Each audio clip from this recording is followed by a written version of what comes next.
In this video, I want to ask the question, is the Chase Sapphire Preferred still worth it in 2024? Hey credit warriors, welcome to the show. Now, the Chase Sapphire Preferred is one of the classic mid-tier travel credit cards in what I like to call Tier 3 in my 5-tier credit card ladder system. This means it has an annual fee of around $100, it offers a welcome bonus worth over $500, and it earns reward points at quite good rates on a load of spending categories, and these points can be transferred to airlines and hotels. But in recent years, a lot of competition has come up in this tier, and maybe the Sapphire Preferred isn't what it used to be. So let's actually go through the benefits and see. And before we start, this video is brought to you by Credit Shifu wallets. These are wallets that I personally designed and had manufactured. And the main wallet we are selling right now is our minimalist card wallet, designed mainly just for your credit cards and your ID. There is a little space in the middle where you can put a little bit of cash, but it's mainly just for cards.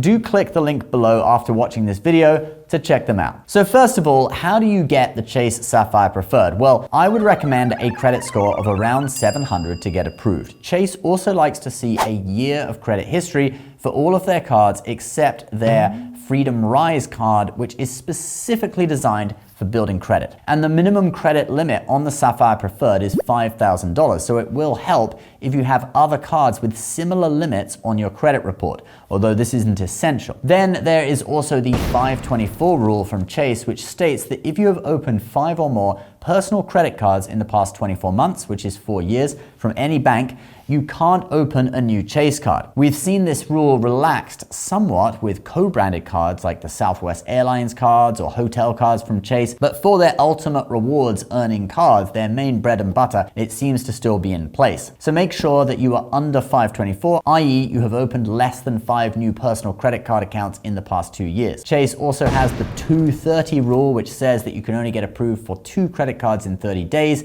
So be sure to only apply for 2 or less per month. I think this won't be a problem for most people. And then finally, there is the 1 Sapphire rule and the rules around the welcome bonus. The 1 Sapphire rule is simple. You can't open this card if you have this or any other Sapphire card, which would usually refer to the Sapphire Reserve. So you can't have 2 Sapphire Preferreds at a time like you can with the Chase Freedom, all right? You can have 2 Freedoms. And you also can't have a Sapphire Preferred and a Sapphire Reserve. So if you have another Sapphire card, you can actually downgrade that to a Freedom before applying for the Sapphire Preferred. Then in addition, if you want the welcome bonus on the Sapphire Preferred, which you do because it's a great bonus, it's a big reason to get the card, it needs to have been at least 48 months since you got the welcome bonus on the Preferred or the Reserve before. But if you check all those boxes, congratulations, you can go ahead and apply. Now actually, although it sounds like a lot, it isn't really that complex. And if you've never had a Sapphire before, you don't even need to worry about the last part at all. Let's now actually look at the features of the Sapphire Preferred, starting with the welcome bonus. Up until yesterday, the bonus was 60,000 Chase Ultimate Rewards points for spending $4,000 on purchases in your first 3 months. But now that has increased to 75,000 points for spending $4,000 in 3 months. That's worth $750 in cashback, $937.50 in free travel through the Chase travel portal, and around $1,500 if you transfer it out to airlines and book premium cabins. Let's see how it stacks up against the competition. It's higher than the public offer on the Amex Green, which is 40,000 points. It's higher than the City Premier at the moment. That is 60,000 points like the Sapphire Preferred used to be. It's higher than the Amex Gold public offer, and it's exactly the same as the Capital One Venture, which is also 75,000 points. But no matter what, 75,000 is a competitive bonus for cards in this tier and a great bonus for this card. Here's a historical chart of the bonus from US Credit Card Guide, and you can see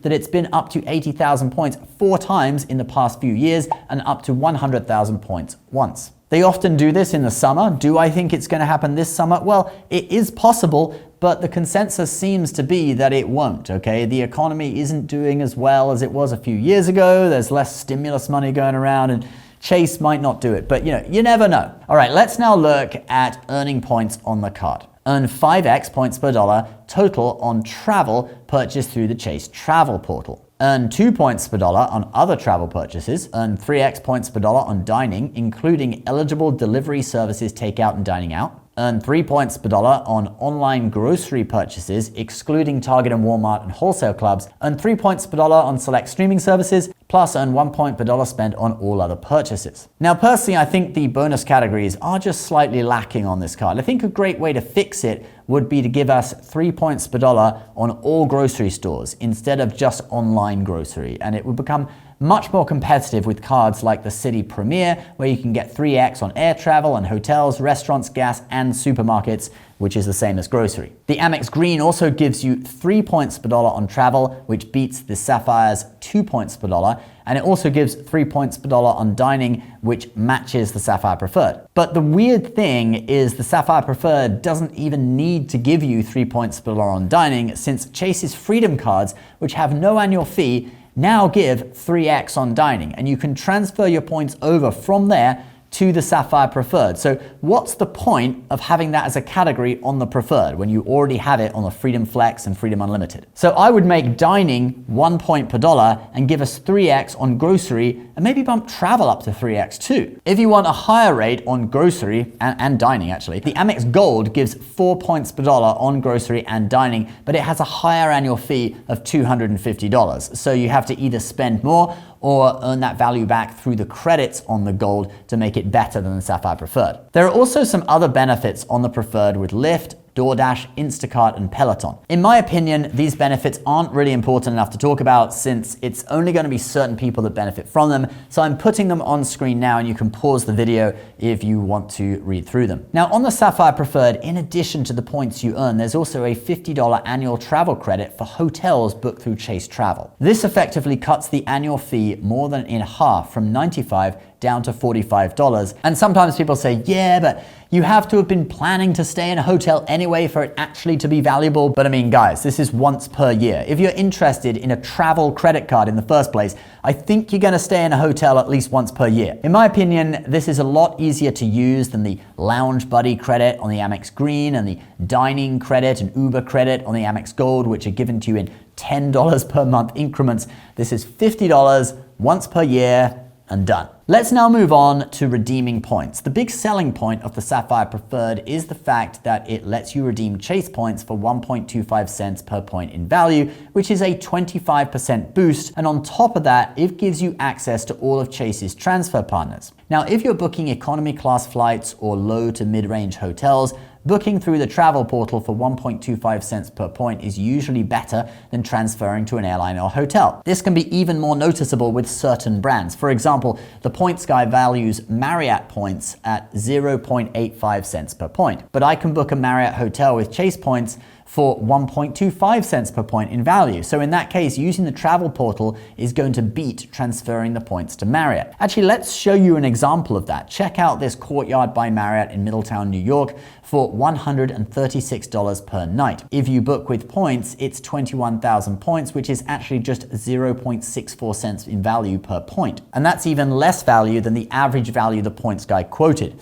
So is it better to transfer your points out to Marriott at a 1-to-1 ratio and book for 0.64 cents per point, or just book through the travel portal at 1.25 cents per point? Travel portal is obviously a no-brainer in this case. But now let's talk about transfer partners, because it will sometimes make sense to transfer out. For example, with hotel chains like Hyatt, the value of their points is higher. Points Guy gives 1.7 cents per point as the average value for Hyatt. And let's also look at flights. I got 6 cents per point for this United business class flight after transferring points from Chase to United. But if you booked through the travel portal, you would just be getting 1.25 cents per point. However, when booking economy flights, it is best to check both transferring points to airlines and booking through the travel portal, since there's a lot more chance that the 1.25 cents per point through the travel portal will actually be better value. But if you do decide to transfer to partners, here are some of the best ones: British Airways, Air Canada, Flying Blue, which is Air France KLM, United, Virgin, and then for hotel chains, Hyatt. The airlines cover all three major alliances: Oneworld, SkyTeam, and Star Alliance. So even if you transfer to British Airways, for example, you can book any Oneworld airline. So you could book American Airlines with a British Airways points, and it's the same for all the other alliances. You don't have to actually be flying on the airline you transfer to. You can transfer to one and you can book a different airline in that alliance. It's a little bit out of the scope of this video. You might have to do more research on that. but that's how it works. And so yeah, those airlines I just mentioned, those are the ones that I recommend transferring to. And then you have Hyatt hotels as well, because all those are the ones that you can generally get best value out of. With Hyatt, you can book properties like the Hyatt all-inclusive resorts in Mexico, which I've stayed at several times and are really good. All right, guys, let's now give you the other travel benefits on the Sapphire Preferred card. I'm going to put them all on screen now. There are too many to individually talk about, but basically this card has a load of travel insurances like trip delay, cancellation, etc. But in addition, I want to draw your attention to the collision damage waiver. That is basically insurance for rental cars, so you can decline the insurance upsell they try to sell you at the counter. And the coverage on that is primary, meaning you don't need to claim on your own car insurance first in the case of a crash. You are totally covered. This beats even high-tier cards like the Amex Platinum, which only provides secondary collision damage waiver. All right, let's now bring this video to a conclusion. Is this card still worth it? Well, yes, I think it is. It's still a great card to use in combination with other Chase cards as kind of the keystone card in your Chase trifecta, the card to bring it all together. I like to combine it with the Chase Freedom Flex, which gets 5 points per dollar back on rotating quarterly categories, and these often include things like restaurants and groceries, so sometimes of the year you can get much higher rates on restaurant and grocery spending. I also like to use the Chase Ink Unlimited for 1.5 points per dollar on everything. So I use that for non-category spend card.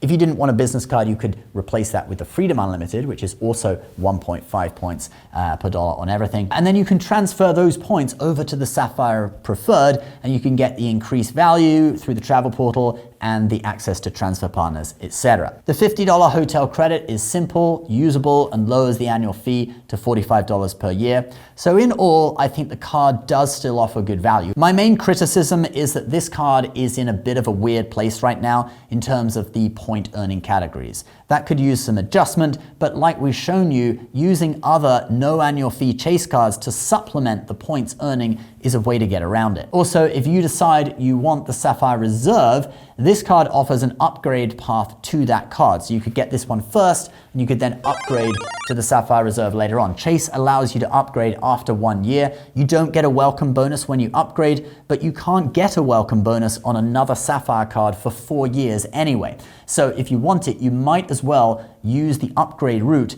until your 4 years are up. All right, guys, that is my conclusion about the Chase Sapphire Preferred. Lots of value for a card with a cheap annual fee, strange point earning categories, but there are workarounds.